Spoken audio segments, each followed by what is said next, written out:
सहनो भुनक्तु सह वीर्यं करवावहै तेजस्विनावधीतमस्तु मा विद्विषावहै।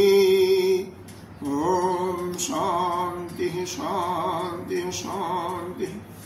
सच्चिदानन्दरूपाय विश्वोत्पत्त्यादिहेतवे तापत्रयविनाशाय श्रीकृष्णाय वयं नमः।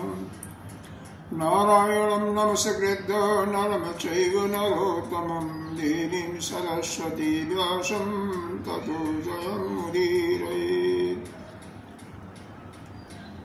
शङ्करं शङ्कराचार्यं केशवं बादरायणं सूत्रभाष्यकृतौ वन्दे भगवन्तौ पुनः पुनः। गुरुर्ब्रह्मा गुरुर्विष्णु गुरुर्देवो महेश्वर गुरुसाक्षात् परं ब्रह्म तस्मै श्रीगुरवे नमः।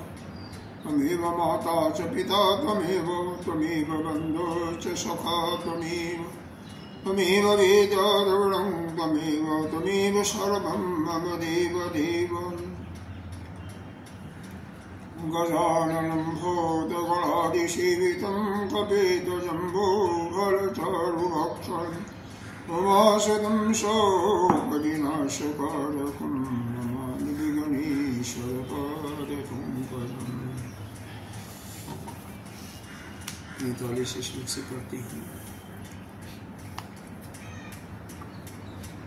यथा तथा पुत्र कलात्र मित्र यथा तथा पुत्र कलात्र मित्र स्नेह अनुबंधै ग्रथितो गृहस्थ स्नेहानुबन्धैर्ग्रथितो गृहस्थ कदापि वा तान् परिमुच्य गेहात् कदापि वा परिमुच्यन्ते गेहात् कदापि वा तान् परिमुच्य गेहात् कदापि वा तान् परिमुच्यन्ते गेहात् गन्तुं न शक्तुं म्रियते मुधैव गन्तुं न शक्तो म्रियते मुधैव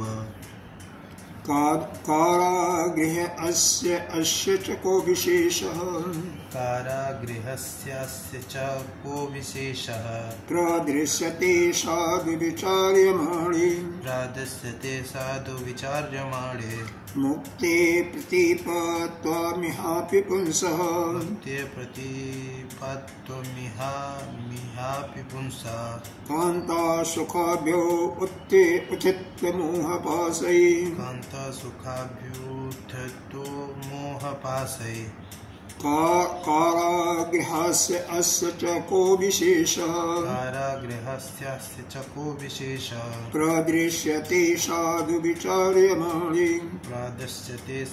विचार्यमाणे मुक्ते प्रतिपत्त्वामिहापि पुंसः मुक्ते प्रतिपत्त्वामिहापि पुंसः कान्ता सुखाभ्यो उत्थितमोहपाशै कान्ता सुखाभ्युत्थितमोहपाशै। यहाँ पर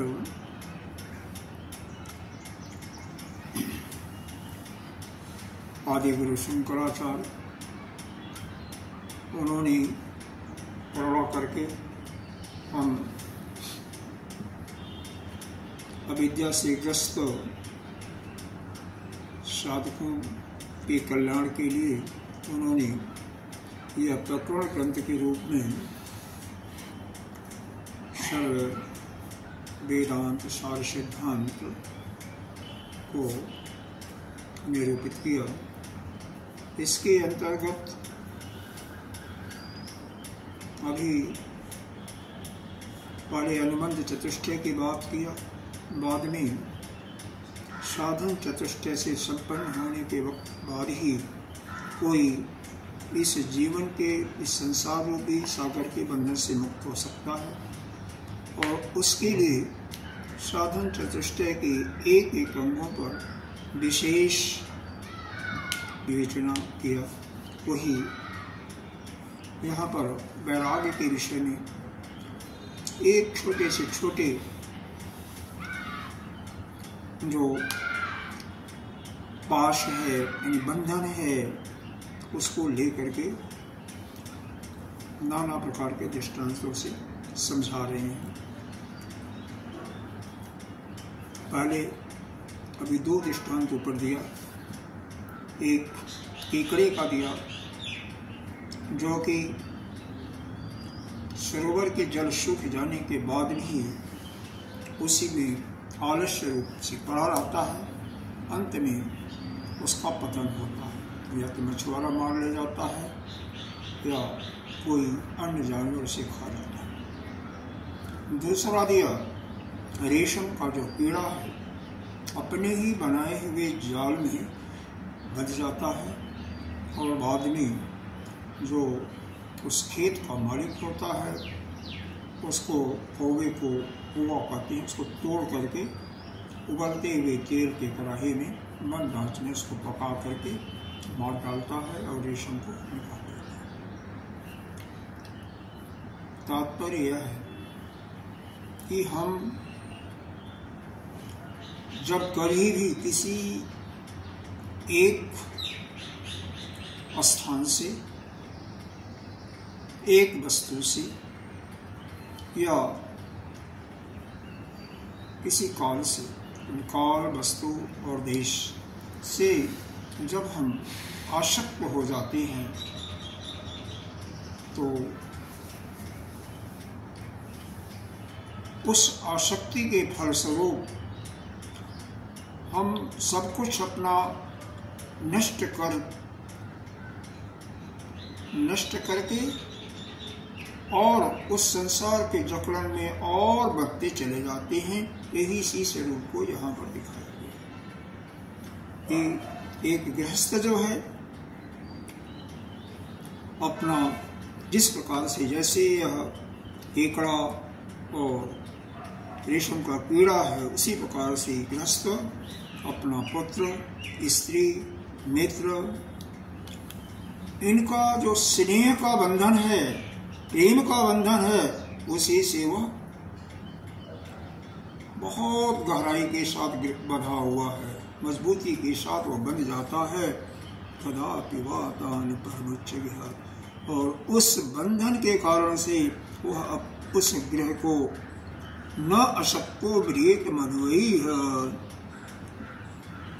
वह छोड़ नहीं पाता, वह छोड़ करके संन्यास धारण करने में असमर्थ हो जाता है, क्योंकि बिना उस बंधन को छोड़े, वहाँ से आसक्ति को दूर किए हुए वह अपना उसका कल्याण नहीं हो सकता। अब कल्याण के लिए संन्यास धारण करना ही पड़ेगा, क्योंकि मुक्ति का केवल एक ही उपाय है, संन्यास और बाद में ब्रह्म विद्या की प्राप्ति। अगला मंत्र भी यहाँ तक शायद हम लोगों ने कल पढ़ चुके थे।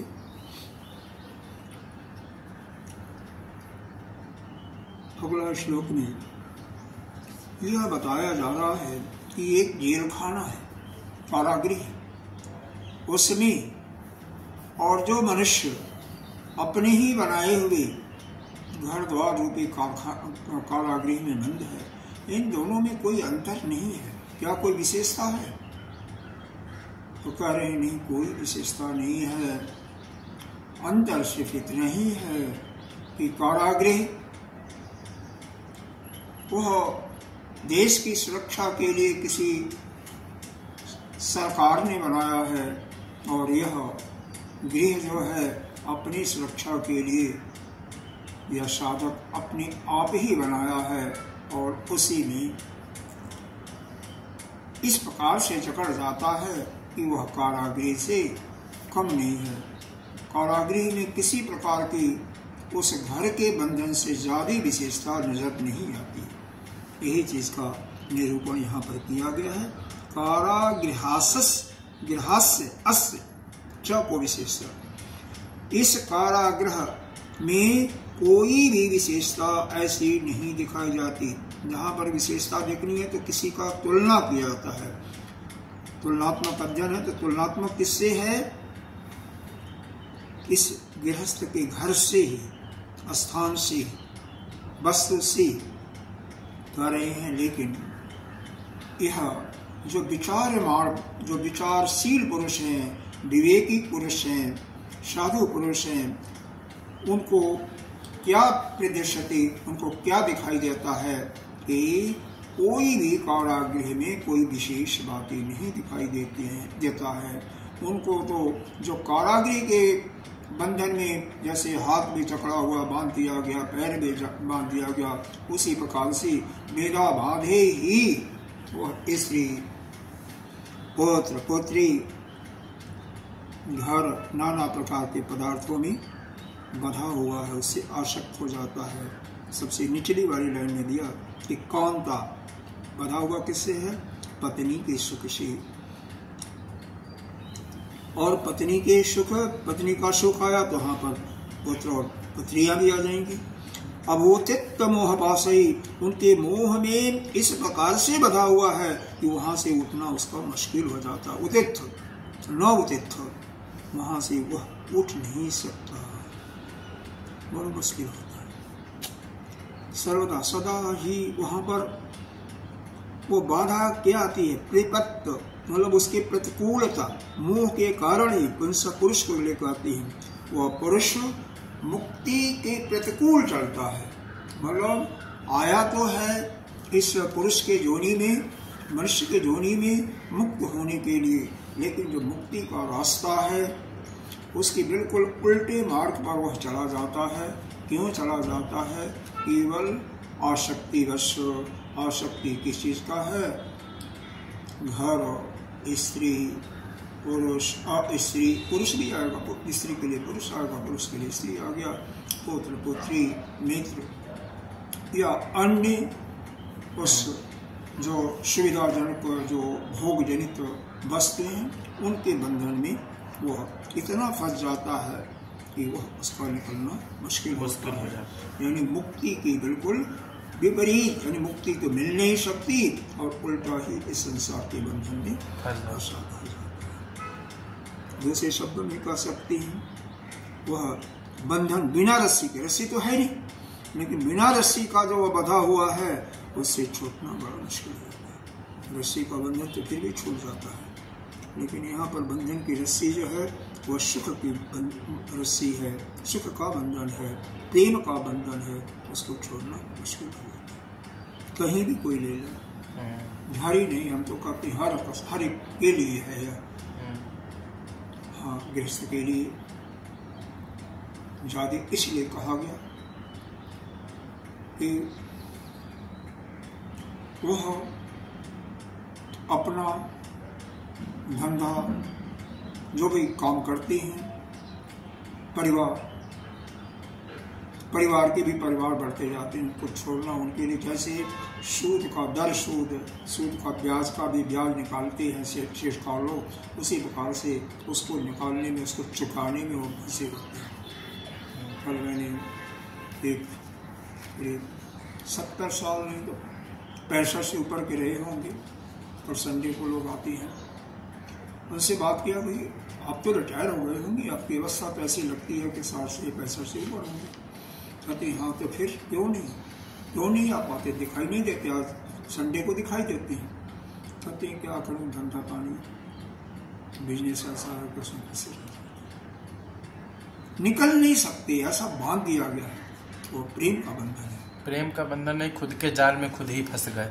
तो वही है ना, वही है, सुख का बंधन है। हम देखो यहाँ पर आगे भी बताया जाएगा, आशा ही बंधन कैसा भी हो, मरना निश्चित है। मरना तो सभी को है, बंधना निश्चित है। मर तो शरीर, जिसने भी शरीर को प्राप्त किया है, उस शरीर का जाना तो उसी समय निश्चित हो जाता है कि कितने समय के बाद यह शरीर चला जाएगा। लेकिन वह जो उसके अंदर जीव है, उस संसार सागर से छूटना, मुक्त होना, वह मुश्किल है। मरना तो सभी को है, चाहे मरने का मतलब ये हम कह रहे हैं, नहीं, मरने का मतलब अलग होता है और छूटने, बंधन का मतलब, दोनों का अलग अलग चीजें हो गई। ज्ञानी हो अज्ञानी हो, सभी का शरीर जाएगा। कोई ऐसा नहीं है कि ज्ञानी जो है शरीर के साथ ऐसे चला जाना।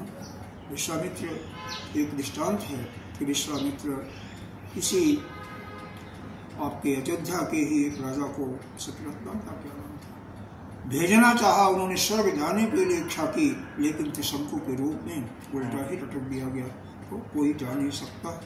और वो तो स्वर्ग की बात है, स्वर्ग में तो वैसे भी कोई जाएगा तो पुण्य क्षीण होने के बाद आना ही पड़ेगा, लेकिन मुक्ति होने का मतलब ज्ञानियों का यहीं पर जीवत्व भाव समाप्त हो जाता है। जीव भाव समाप्त हो गया, शरीर से उसका कोई संबंध ही नहीं रहा, और शरीर को अपना पंचतत्व का बना हुआ पंचतत्व भी मिल जाता है, और वह स्वयं जीव भाव को समाप्त करके वही नित्य बुद्ध मुक्त आत्मा हो जाता है। दूसरे शब्दों में कह सकते हैं परमात्मा में विलीन हो गया, लेकिन वह है ही है। तो वहाँ पर केवल एक भ्रम होता है, बधा नहीं बल्कि एक भ्रम हो गया है कि मैं बधा गया। देखो एक शंका होती है ना कि हम बधे हैं, बधा नहीं है कोई, किसी को कोई बांध नहीं रखा। यह जो भावना होती है कि मेरे न रहने पर क्या होगा, यही सबसे बड़ी कमी है। अगर मान लो यह सोचा जाए कि मेरे रहने पर न रहने पर यह आश्रम नहीं चलेगा, बहुत बड़ी भूल यहीं पर भूल होती है। यह तो प्रकृति का काम है, सब चलता रहेगा, लेकिन यह जो कोई भी इस प्रकार से जब समझ लेता है ना, वही उसकी अवनति का कारण होता है, वही उसकी मुक्ति में बाधा होता है। अरे सारा प्रधानमंत्री, बड़े से बड़े प्रधानमंत्री, बड़े फन्ने खां आए चले गए, लेकिन किया ये देश का शासन रुका? नो। अरे एक नहीं तो 10 तैयार हो जाएंगे और चलता रहेगा, क्योंकि तो काम प्रकृति का है। और क्या? अगला पुनः इसी चीज को और अच्छी तरीके से स्पष्ट कर रहे हैं, क्योंकि भगवान शंकराचार्य सोच रहे हैं, उनके मन में यह है कि अभी हमारा जो ये शिष्य है ना, उसके कुछ पल्ले ठीक से पढ़ा नहीं, वाकई नहीं पढ़ा।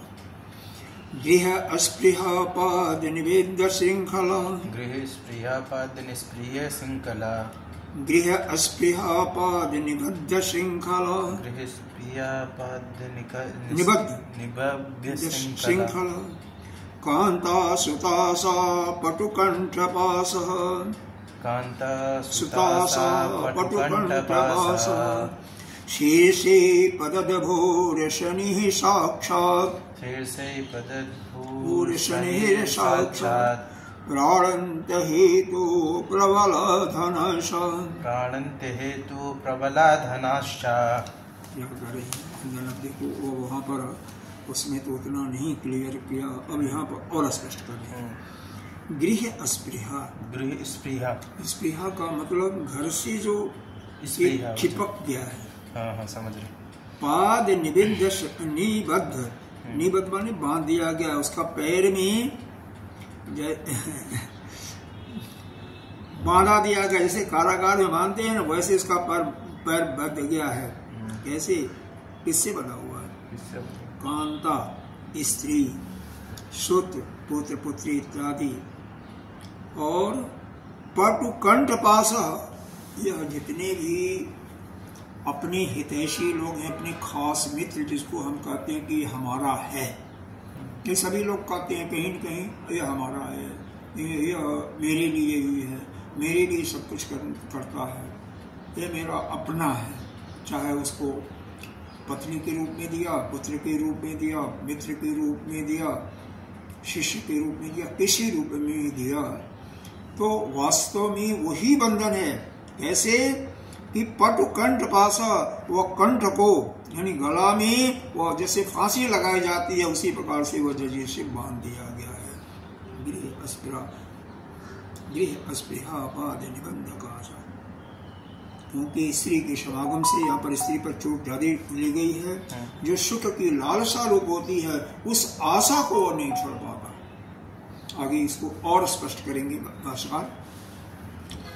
शीर्षे पददभूर सन्निरिष साक्षात, और क्या, यह ऐसी रस्सी है, ये जो प्रबल धन नाशा, बहुत बड़ा, अगर हम इसको छोड़ देंगे तो बहुत बड़ा हमारा धन का नाश हो जाएगा, और धन का नाश हो जाएगा उसके लालच में वह क्या कर होता क्या, उसका वज्रों के समान, सैकड़ों वज्रों के समान, सिर पर जैसे बहुत से वज्र मारे जाएं वैसे ही उसका सिर चकनाचूर तो नहीं होता, लेकिन जैसे वज्र उस पर गिरता है उसी प्रकार से उसका प्राणांत हो जाता है। यह है केवल कि अगर हम नहीं रहेंगे, हम ठीक से नहीं अपने को इसका मैनेजमेंट करेंगे तो क्या होगा। ये विशेष करके बहुओं और सासों में ज़्यादा होता है। क्या होता है? सासू घर की चाबी, खजाने की चाबी बहू को नहीं देती, पिता पुत्र को चाबी नहीं देता, जबकि वास्तव में है क्या, तो जिसके पास तिजोरियाँ वो होती हैं जनरली होता तो सबके पास है, किसी के पास इतना होता, किसी के पास इतना होता, किसी के पास इतना होता। सबकी सोच क्या होती है कि मैं ही सबसे सुंदर तरीके से एक ठीक ठाक इसको कर रहा हूँ, तब यह घर हमारा ठीक ठाक चल रहा है। क्यों? लड़का या लड़की है, बहू है, इसको अभी अकल नहीं है, हम गुर्दे खाते नहीं है, 50 साल का हो गया लेकिन अभी लड़का ही है, मतलब उस पर विश्वास नहीं हो रहा है। आप तो मृत्यु के सैया पर पड़े हुए हैं, यही होता है, मृत्यु के सैया पर पड़े हुए हैं। आप नहीं जाएंगे, साल भर के बाद जाएंगे, 6 महीने के बाद जाएंगे, फिर भी अपना बच्चा जो उसके भी बच्चे हो गए हैं, उसके पोते भी हो गए हैं, फिर भी उस पर विश्वास नहीं होता कि कैसे अपने उसको चला पाए। थोड़ी सी में फंसे रहते हैं, दुनिया फंसी गई है। गृहस्थी है, घर से जो चिपकना होता है, घर की जो इच्छा होती है, घर की इच्छा यहाँ पर विचार करो तो बहुत खराब नहीं होती है। अगर रहने के लिए, शरीर को ढकने के लिए, क्योंकि अगर जाड़े से बचाव के लिए अगर घर बनाया गया है तो कोई बुरी बात नहीं है, क्योंकि बिना शरीर के, ये शरीर अपना नहीं है, लेकिन शरीर के सुरक्षा देने के लिए, शरीर का रख रखाव करने के लिए कब्र जरूरी है। भाई देखो, इतनी तपस्या सभी की नहीं हो सकती है कि पेड़ के नीचे वो गुजारा कर सके। तो और जब शरीर नहीं रहेगा तो न तो ज्ञान प्राप्त कर सकते हो और न तो भगवान की भक्ति कर सकते हो, न तो यज्ञ आदि कर सकते हो। तो शरीर रहना तो आवश्यक है, लेकिन शरीर से चिपक जाना ये गलत है, वो गलत है। जैसे एक जंतु होता है, पानी वानी जहाँ ज़्यादा होती है ना, नमी का इलाका, वहाँ पर होता है, इसको जोंक कहते हैं हम लोग। गाय भैंसों के ज़्यादा या जोंकें लगती हैं, अगर देखा होगा, अगर भैंसों चराई होगी, हम लोग तो चराई हैं, अपने पैरों में भी लगती हैं, हम लोगों के भी पैरों में लगी हैं, तो वो खून चूसती हैं। कौन? जोंक होती है। जोंक तो खूब देखे, जानते हो? अपना पैर में लग जाती है तो अभी खून काली काली और तालाब में होती है, हल्का सा भूरा रंग का होती है, चूसती है। वो अगर लग जाती है छूटती नहीं, वो छूट ही नहीं सकती जब तक नमक नहीं पड़ेगा। हाँ, अब वो अगर आपने तो एक चीज और बता दिया, नमक डाल करके वो छूट जाती है। हमें तो इसका नहीं, हम लोग क्या वो ऐसे नहीं छूटती, कतई छूट ही नहीं सकती है। हम लोग क्या करते थे, कोई एक जबरदस्त उसमें चाकू या कोई डंडी लगा करके, तो वहाँ पर चाकू तो होता था, खैर लोग रखते थे अपना गाय चराने में कुछ काटने के लिए, फल फूल नहीं छूटते, उससे करके खींच लेते थे उसको। वो बहुत कष्ट होता, कष्ट होता। देखा होगा, भैंसों को भी हम लोग ऐसे ही निकालते थे, लेकिन वो बहुत टाइट से पकड़ती है। नमक डालोगे आसानी से छूट जाएगी। नहीं ठीक है, ये आपका मेजरमेंट का किया होगा, हम लोग नहीं जानते ये तो हमारा अनुभव, क्योंकि इसलिए कि हम लोग अब कभी जानवरों के लगती थी तो नमक डाल देता, घर से दूर रहते थे, तो वहाँ पर नमक वगैरह तो होता नहीं था, कोई रखता नहीं था। हाँ, यह चाकू कोई रखता था, तो उससे करते थे, या नहीं तो कोई कील वो मिल गई, या कोई पतली से वो किसी वृक्ष की टहनी तोड़ लिया जो मजबूत है, तो उससे भी उसको करके, मतलब हाथ तो होता ही था, क्योंकि हाथ जाना भी, उंगली दोनों तरफ जाना भी बड़ा मुश्किल होता था, पूरा खींचना पड़ता था शक्ति के साथ, फिर जाके निकलते थे। उसी प्रकार से यहाँ पर घर के अंदर जो चिपकाव है ना, जैसे जोक चिपक जाती है, वो हम लोग चिपक जाते हैं। तो जो चिपक जाते हैं इस प्रकार, और वह चिपक गए तो वह छोड़ता नहीं, जैसे जोक नहीं छोड़ते वैसे हम लोग यानी गृहस्थ लोग उसको नहीं छोड़ते। और होता क्या है, आशा यही है कि हमारा धन बचेगा, धन की बढ़ोतरी होगी, और उसमें क्या होता, जैसे वज्र से मारा जा उसी प्रकार से चोट खाते हुए फिर उनका प्राणांत हो जाता है। लास्ट में है ना, प्राणांत हेतु प्रबला धन नाश। प्रबल यानी अधिक श्रेष्ठ धन के नाश के डर से उनका प्राण का हेतु कौन है, यही जो है वज्र के समान यह जो कांता सुख है, पत्नी का, बेटे का, पुत्र का सुख से चिपकाव है, चिपक।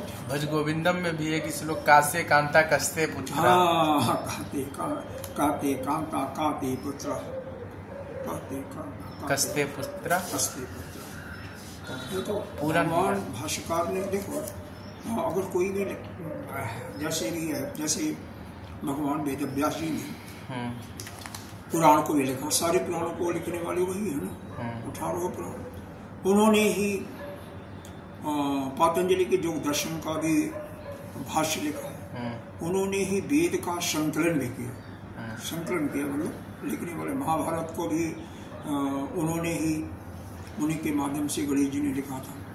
तो एक जगह का जो अच्छी चीज है दूसरी जगह में एज इट इज लाना, यह स्वाभाविक हो जाता है। भाई आप ही एक ग्रंथ लिखे कर दो, आराम से यार, दूसरा ग्रंथ लिखे, उसमें उस भाव को वहां डाल दे। क्या हो गया था, शक नहीं आ रही। ऐसा है ना कि जब समय आ जाता है ना तो ऐसे ही होता, अभी आएगा वही आ रहा है। जब हमें है क्या,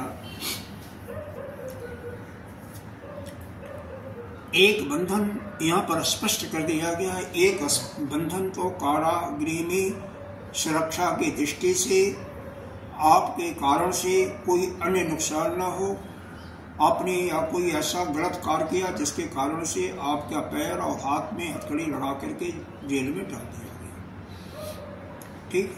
दूसरी वैसे ही उसी प्रकार से उससे जबरदस्त हथकड़ी, आपके हाथ पैर में कोई हथकड़ी भी नहीं लगी है, कंठ में फांसी की भी वो नहीं लगी हुई है, लेकिन फिर भी बिना किसी के लगाए हुए यह जो घर में, स्त्री में, पुत्र पुत्री में और घर में नाना प्रकार के भोग विलास के जो है, कार हैं, घोड़ा है, हाथी है, उनमें इतना चिपकाव, इतनी हमारी आसक्ति हो गई है कि उस महान धन नाशी के डर से हम अपना प्राण इस प्रकार से खो देते हैं जैसे सहस्त्रों वर्ष की चोट हमारे सिर पर पड़ रही है। आशा पास सती निपासित पदो न उत्थातुमेव क्षमः, बहुत बड़ा है तो इसको दो दो करके पढ़ते हैं। आशा पास सतेन पासित पदो, पढ़ो। आशा पास सतेन पासित पासित, आशा पास सतेन पासित पदो नोत्थात त्वमेव क्षमः, नोत्थात त्वमेव क्षमा। काम क्रोध मद आदिभिः, काम क्रोध धमाद, काम क्रोध धमदादिभिः, मद आदिभिः, काम क्रोध मद आदिभिः, प्रतिभट्टे संरक्षमाणो निशम्, प्रतिभट्टे संरक्षमाणे निशम्। सम्मोहावरणेन गोपनवतः, सम्मोहावरणेन गोपनवता, संसारकारागृहात्, संसारकारागृहात्, निर्गन्तु त्रिविध ऐषणा परवशः, निर्गन्तु त्रिविध ऐषणा परवशः। कः शुक्रात् आगिषु, का शुक्रादयादिषु। आशा पाश सतीन पाशित पदो, आसवाससतेन पासितपदो नोत्थातुमेव क्षमः नोत्थातुमेव क्षमा कामक्रोधमद आदिभिः कामक्रोधमद आदिभिः प्रतिभट्टैः संक्षमाणो निशम् प्रतिभट्टैः संरक्षमाणो निशम् सम्मोहवर्णेन गोपान्वतः सम्मोहवर्णेन गोपानवता संसारकारागृह निर्गन्तु त्रिपदे ईशणा परवशः निर्गन्तु त्रिविधे सणावर परवशा का शुक्र्यात् आगिषु का सुकृदागिषु शुक्र्यात् माने प्रागिषु आगिषु। देखो यहाँ पर जितनी भी यह काम जो से ऊपर का ही प्रकरण चल रहा है।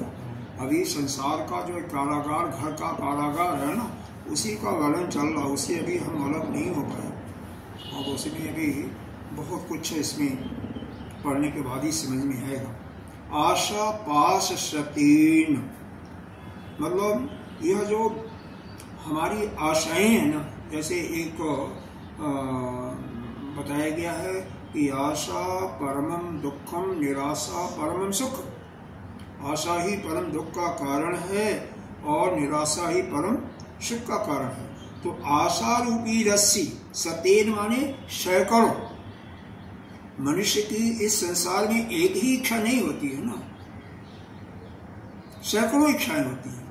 हम अपनी तरफ से सोचें कि ठीक है हम लोग पर दूसरी लाइन में फिर भी कुछ न कुछ तो होती है।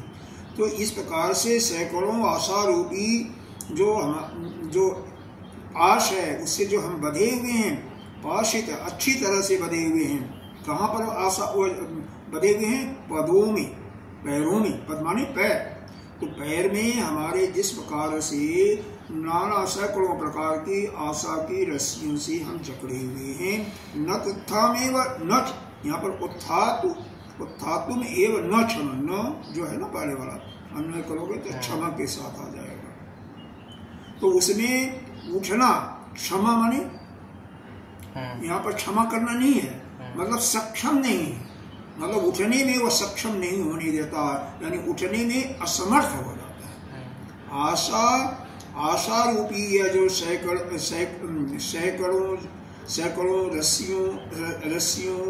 रस्सियों का जो बंधन है, पैर में बंधन है, उससे उठना हमें असमर्थ हो जाती हैं।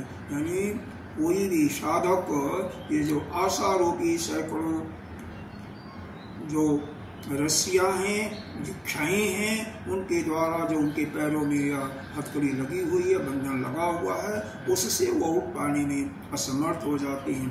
कौन कौन से हैं वह? अब आशा कौन कौन से कहाँ से आया है? सैकड़ों आशाएं उसको बता रहे हैं।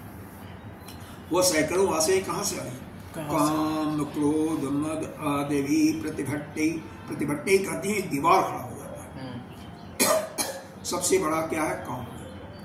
कामना के कारण ही, कामना मतलब वही इच्छा, हमें यह चाहिए, यह चाहिए, यह चाहिए। तो कामनाओं के कारण, और कामना से क्रोध होता है। गीता जी का वहां पर याद कर लो, काम ध्यानात् विश्वान पुरुष। तो काम क्रोध और मद अहम। भाई देखो, जब हमें अगर ऐसा न आवे कि मेरा है ये तेरा है, तो शायद कोई जंजाल हो ही नहीं। यहाँ पर यह हो जाता है कि नहीं ये तो मेरा है और ये आपका है, वहीं पर आ जाता है झंझट, वहीं पर झगड़ा हो जाता है। तो काम क्रोध मद आदि भी में आप ले लो, मोह ले लो, लोभ ले लो, देश ले लो, सब कुछ आ जाएगा उसमें। तो जितने भी ये शत्रु हैं, इनके जो दीवार हैं, संरक्षमाणो निशम, जो कि किसका संरक्षण कर रहे हैं? उसी का जो बांधा हुआ है बंधन, यानी जो जिस बंधन से, जिस पास से आप बंधे हुए हो, उसको सहयोग देने वाले क्या कौन है? यही काम है, क्रोध है, मद है, लोभ है, मोह है। इन्हीं का जो निशा रात्रि के समान जो एक मजबूत दीवार बनी हुई है, उसको संरक्षण दे रही है। सम्मोहावरणीन गोपनवतः, और क्या? मोह के कारण से ही हम उसमें गोपनवतः मतलब सुरक्षित रूप से उस संसार के कारागृह से बंधे हुए। मतलब संसार के कारागृह से हम बंधे हुए हैं। उसमें किससे बंधे हुए हैं? काम है, क्रोध है, मद है, लोभ है, मोह है आदि का जो सुरक्षित दीवार है, और उसकी कामनाओं के कारण जो नाना प्रकार की आशाएं जो पाल रखा है, उसी के बंधन से हम बंधे हुए हैं। अब आप इसको और यहाँ पर अंतिम लाइन में क्लियरिफाई कर रहे हैं। त्रिविध ऐशा परवशा, 3 प्रकार की ऐशाएं होती हैं। कौन कौन? पुत्रेषा, वित्तेषा और लोकेशा। अगर पुत्रेषा वित्तेषा मान लो हम लोगों में नहीं है, क्योंकि पुत्रेषा समाप्त हो गई, वित्तेषा भी विशेष करके अपने परिवार को आगे चलाने के लिए होती है, लेकिन फिर भी होती तो है। लेकिन लोक ऐशा क्या है? समाज में हमारा नाम ऊंचा, हमें लोग सम्मान की दृष्टि से देखें, सम्मान हमारा लोग समाज में सम्मान करें। तो यह तीनों प्रकार की ऐशाओं, जितनी भी यह आपकी आशाएं क्या हैं, यह तीनों प्रकार के आशाओं के कारण ही नाना प्रकार के सैकड़ों आशाएं होती हैं। कारण होता है कामनाएं, और कामनाएं कहां से लेकर के होती हैं? कामना तो हमेशा अज्ञान से, विद्या से पैदा होती है। अविद्या से ही कामना पैदा होती है, कामना से ही आपका क्रोध होता है, लोभ होता है, मद मोह उसी से होता है, क्योंकि जो बाधा डालता है वो आपका वहां पर क्रोध होगा, उसे देश होगा। और यह कामना किसक्यों लेकर के होती है? तो यह तीनों ऐशाओं के कारण, इन्हीं के कारण, ये तीनों ऐशाओं, क्योंकि तीनों आशाएं हमारे अंदर होती हैं, और इनके कारण जो यह नाना प्रकार के शत्रु, काम, क्रोध, मद, लोभ, मोह इत्यादि पैदा हो रहे हैं। इसी के जंजाल से, इसी के ऐसे रस्सी से हमारे पैर, हाथ पैर जकड़ दिए जाते हैं। यही संसार का कारागार है, और इससे निकल पाना बहुत ही दुस्तर है, आसान नहीं है। यही लिखा हुआ न उत्थेन न क्षमा, इससे छूट करके भागना क्षमा नहीं है, अक्षम है, असमर्थता है, वह संभव ही नहीं है। क्योंकि इसका एक और शब्द दे दिया ना, प्रतिभट्टे, इसकी दीवार इतनी मजबूत हो जाती है उसको कूद भी नहीं सकते। देखो ये सब क्यों लिखा भास्कर ने। कई बार आपने सुना होगा कारागृह की दीवार बहुत सुरक्षित होती है, चारों तरफ से सुरक्षा होती है, फिर भी कहीं खिड़की देखा, खिड़की को तोड़ करके कई भाग जाते हैं। लेकिन यह चूंकि अपने आप बंधे हो ना, कोई बाधा नहीं है, बाहर की कोई सुरक्षा नहीं है, लेकिन आपका मन ही उसको ऐसा जकड़ दिया गया है कि इसको आप छोड़ नहीं सकते हो। इतनी आपके अंदर आसक्ति हो गई है उससे, और फिर किससे आसक्ति, किसके लिए? यही वही कामनाओं की पूर्ति के लिए हम रहेंगे तो हमारी कामनाएं पूर्ति, कामना पूर्ति होगा तो क्या होगा? हमारे पास अमुक चीज का संग्रहण होगा, इकट्ठा होगा। ये कौन भोग करेगा? वही आपके जो जंजाल, हाँ यही तो है ना, पृथ्वी इत्यादि। मतलब इसीलिए तीनों ऐसा मतलब वास्तव में सच पूछो, इसका अगर क्रमशः लो तो पहला कारण हुआ यह तीनों ऐसा है, काम, क्रोध, पुत्रेषा, वित्तेषा और लोकेषा। और इनका भी मूल कारण क्या है? वही अविद्या है ना। अविद्या किस लिए? कि वास्तव में इस सृष्टि में, इस जगत में कुछ है ही नहीं, परमात्मा के सिवा तो कुछ है ही नहीं। जब वह ईशावासिदम सर्वम यत् किंचित् जगत्ताम जगत, जब हर एक चीज में कोई ऐसा है ही नहीं संसार में जहां पर वह ईश्वर को, परमात्मा न हो, ब्रह्म न हो, तो जब सब कुछ वही है तो किस चीज की इच्छा आप कर रहे हो? तो उसी की इच्छा करो ना प्राप्ति की। लेकिन वही नहीं होता, और जिसके उसमें आ जाए कि भाई वही है, तो यह नाना प्रकार की इच्छाएं, अलग अलग इच्छाएं क्यों होंगी? न तो पुत्रेषा होगी, न वित्तेषा होगी, न आपकी लोकेषा होगी, क्योंकि एक ही तो हो, आप अकेले तो हो। अरे आप ब्रह्म हो तो आपके सिवा तो कोई अन्य है ही नहीं इस सृष्टि में, बाकी तो सब भाषी सत्ता है। तो उससे भी आपको किसी चीज की न तो कामना होगी, न क्रोध होगा, मद होगा, क्योंकि क्रोध, मद और कामना वही होगी जब आपके अतिरिक्त कोई और होगा।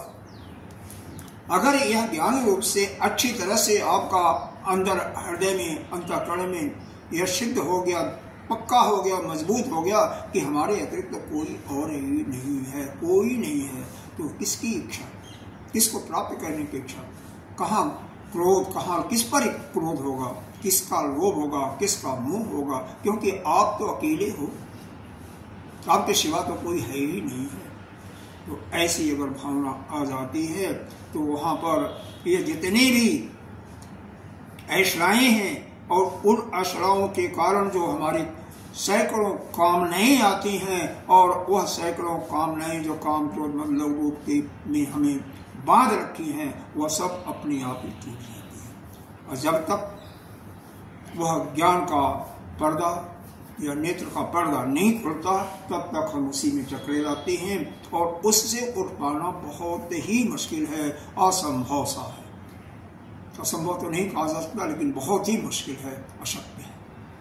इसीलिए सभी लोग बड़े 90.99% तो बते हुए हैं। एक यहाँ पर स्त्री का प्रेम आया ना, इसी के रूप में एक छोटा सा दृष्टांत आपको दे रहे हैं। एक को शिष्य था, वह गुरु के पास नित्य प्रति नियम से, जैसे वह कोई न कोई टॉपिक लेकर के सत्संग करते रहते थे, 2, 4, 10 लोग आ जाते थे, वह नित्य प्रति जाता था। उसके घर वालों ने सोचा कि हमारा बेटा, उसके माता पिता ने सोचा कि यह तो बाबा बन जाएगा, तो इसको बाबा मत बनने तो उसके लिए क्या करो, इसकी कोई सुंदर सी लड़की ढूंढो, उसकी शादी करो। तो एक सुंदर सी लड़की उनको मिल जाती है, और उस लड़की को अच्छी तरह से समझा बुझा देते हैं कि तेरा मुख्य काम यह है, इसको ऐसा बांध लो कि यह तुमसे अलग ही न रह पाए, इतना इसको प्रेम दो कि तुमसे वह छोड़ करके कहीं जा ना सके। वैसे ही वो करती है। स्त्रियों का क्या है, कहती हैं वो भी तो एक माया की मूर्ति है ना, उससे माया बढ़ करके कोई और नहीं है। उसको ऐसे बांध देती है कि वो उसका सत्संग जाना भूल जाता है, जा ही नहीं पाता है। एक दिन कुदरती गुरुदेव के मिलते हैं, कहते हैं क्या बात हुआ चेले, क्या हो गया? कहता है कि मेरी शादी हो गई ना गुरुजी, तो अब उसको इतना मेरे को प्रेम करती है कि मैं उसको छोड़ नहीं सकता। अच्छा ऐसी बात है, ऐसा है, तू एक काम कर, परीक्षा लेने पहले लेना, परीक्षा के तो कोई चीज ठीक नहीं होता, परीक्षा ले तू पहले।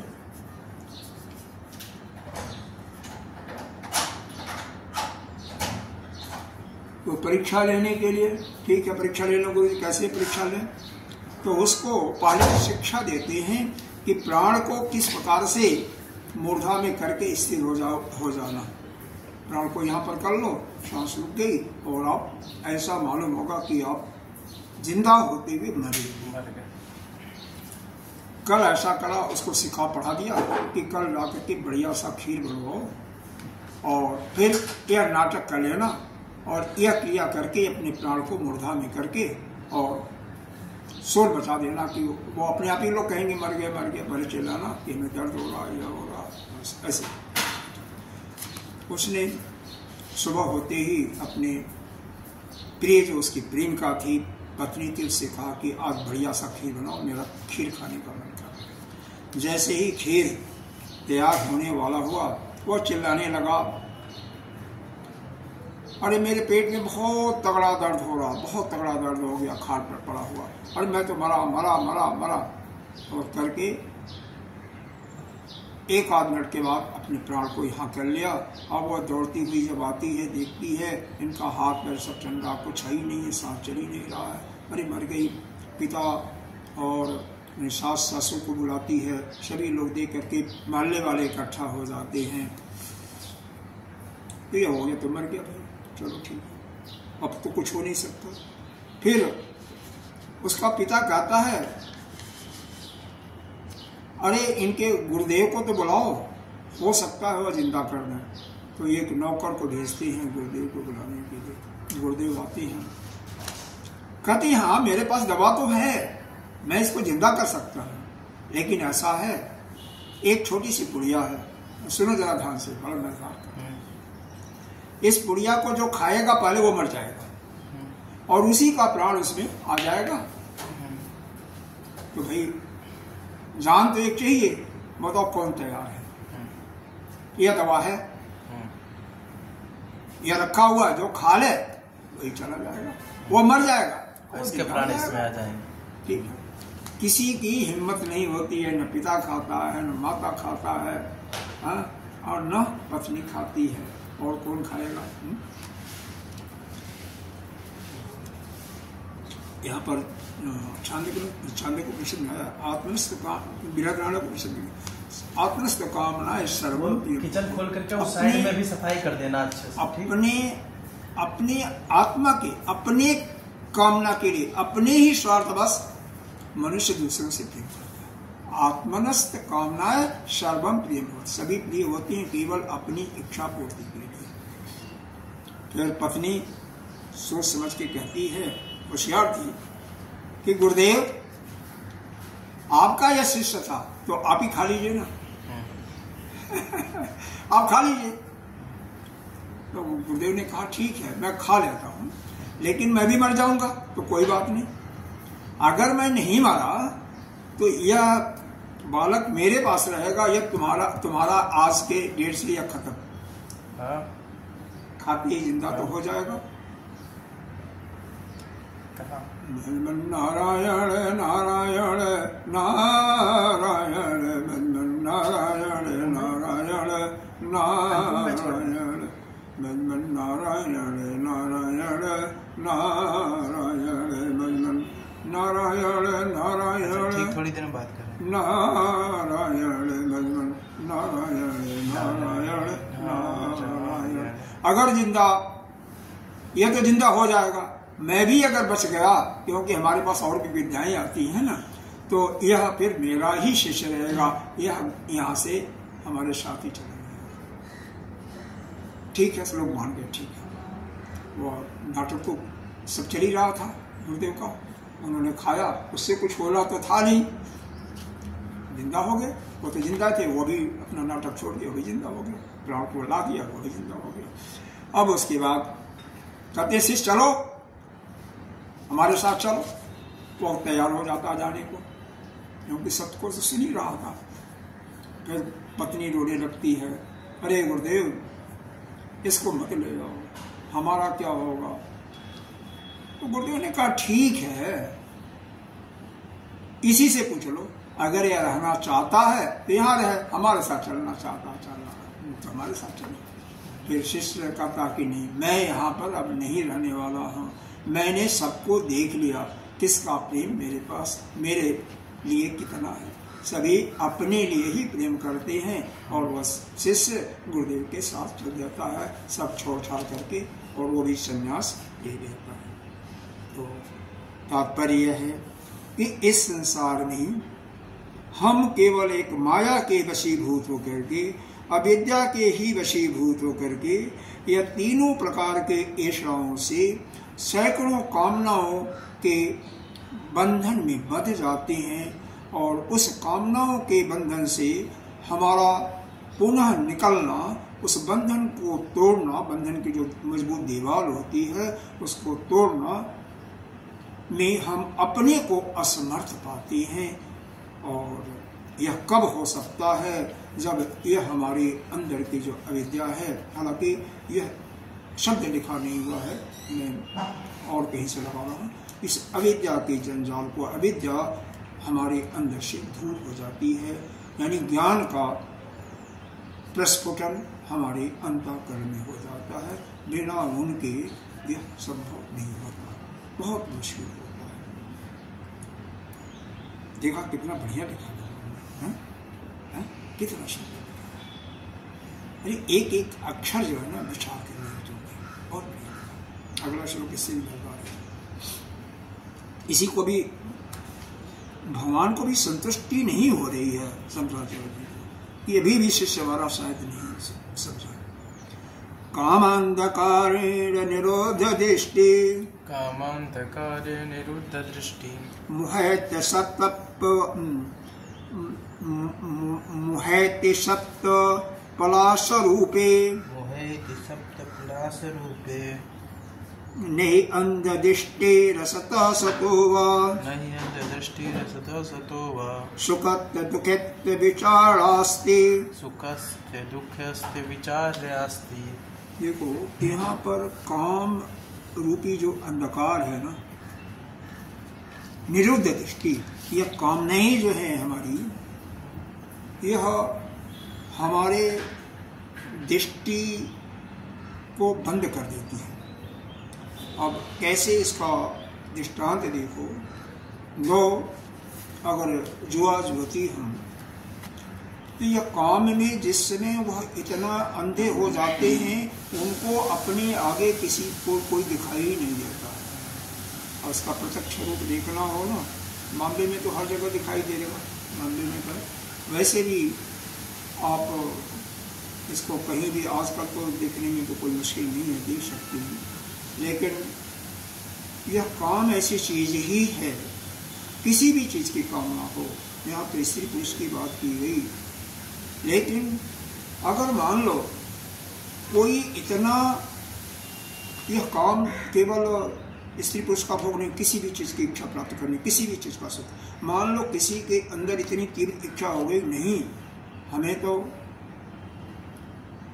आज खीर खानी है, बिना खीर खाए हुए तो हमें वो नहीं होगा। उसमें इतना अंधा हो जाएगा कि चाहे वह चोरी करके, चाहे कैसे भी छीन करके, या किसी भी तरीके से उसके लिए इकट्ठा करके या परिश्रम करके ही इकट्ठा करके वह सामान ला करके खीर बनाएगा और खाएगा। इसी प्रकार से कई लोग, अभी सूरत की बात है, सूरत में तो रहती है वो, बिल्कुल साधारण सी बात है।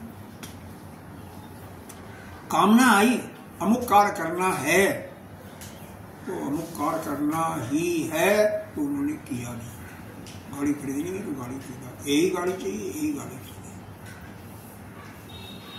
सूरत में करते हैं, बड़ौदा में करते हैं, ऐसे ही। तो यह कामना जो है मनुष्य को अंधा बना देती है। यथा दृष्टि तथा सृष्टि, जैसी दृष्टि होती है वैसी सृष्टि होती है। अगर वो उससे कहो कि आपने गलत किया, तो कहे कि मेरी दृष्टि लेकर के तो देखो, जो हम जिस दृष्टि से देख रहे हैं उसी दृष्टि से आप देखो, तो आपको ज्ञान हो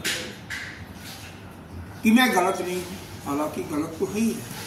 वो दूसरे को भका है ना, है?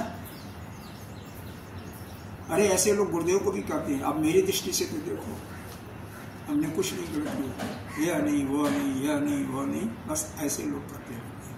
वास्तव में अब यहाँ पर कह सकते हैं कि यह कामना कितनी बुरी है, और कामना आती कहाँ से है? मूल स्रोत वही अविद्या है, और वह अविद्या मनुष्य को अंधा बना देती है। मनुष्य का मतलब यहाँ पर चाहे पुरुष हो स्त्री हो, कोई नहीं, सबको अंधा बना देती है। कौवा जो है वह रात्रि में उसको नहीं दिखाई देता, अंधा हो जाता है। गिद्ध जो है, कौन सा गिद्ध होता है ना, रात्रि में दिखाई देता है, कौन सा पक्षी नहीं है? उल्लू को रात्रि में दिखाई देता है, दिन में नहीं दिखाई देता। और कामी पुरुष हर समय अंधा हो जाता है, हर समय उसकी दृष्टि चली जाती है। जो देखना चाहिए, जो सत्य को देखना चाहिए, वो न देख करके वह असत्य को ही सत्य के रूप में देखता है। असत्य है उसी को सत्य रूप में देखता है, और जो सत्य है उसको देखने को। तो कामंद कारेण निरुद्ध दृष्टि, कामना में अंधा होकर के मनुष्य अपनी दृष्टि को खो देता है।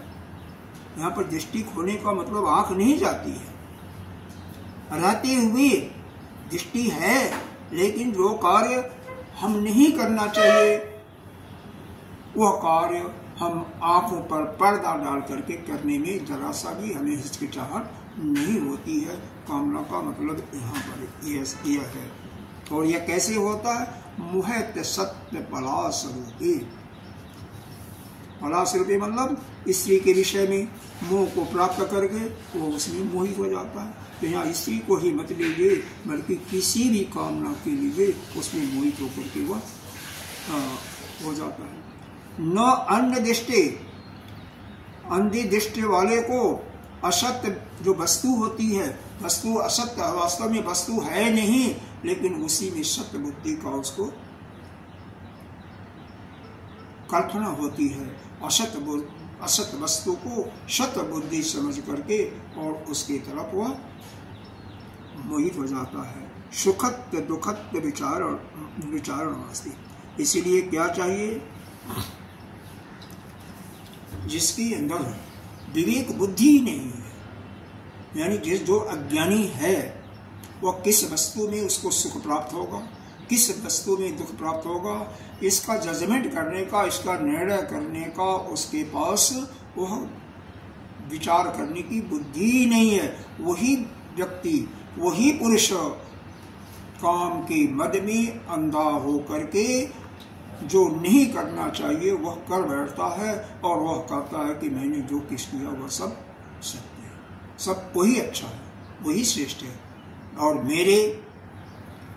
हमारी दृष्टि के रूप में अगर आप देखो तो वह भी आपको ही सत्य ही मिलेगा, क्योंकि वह जो है मोह के वशीभूत होकर के उस स्त्री रूपी सुख या अन्य कामना रूपी सुख में ही वह जकड़ जाता है, उससे वो ओतप्रोत हो जाता है, और उस वस्तु को असत वस्तु होते हुए भी उसको वह सत्य वस्तु के रूप में स्वीकार करके और उसका पान करने लगता है। सीधी सी बात यह है कि जब यानी अविद्या से कामना उत्पन्न हुई, और यह कामना जो है मनुष्य को अंधा बना देती है, उसमें उसको सत्य का असत का ज्ञान नहीं रहता। यानी कौन सा कार्य हमारे लिए सुख को देने वाला है और कौन सा कार्य हमें दुख को देने वाला, किसका परिणाम, इसका ज्ञान उसको विस्मृत हो जाता है। और यह कैसे इस अपनी दृष्टि को सुधारने के लिए तो केवल एक माध्यम है, एक रास्ता है, सत्संग है। जब तक वह अपनी अंतःकरण को शुद्ध करके किसी संत जो कि जैसा बताया है ना, परीक्षणों कर्म चित्तान ब्राह्मण नास्त अकृतः कृतेन स गुरुमेवाधिगच्छति श्रोतीय समत्वाणी श्रोतीय ब्रह्मनिष्ठ। तो जब ऐसा गुरुदेव के पास जाएगा तभी जाकर के उसको ज्ञान प्राप्त होगा, तभी उसको यह कामनाओं से उत्तीर्ण यानी अविद्या से नाश उसका अविद्या जा सकती है। और वास्तव में हम सभी लोग अविद्या से ग्रसित हैं। आगे का कर लेते हैं।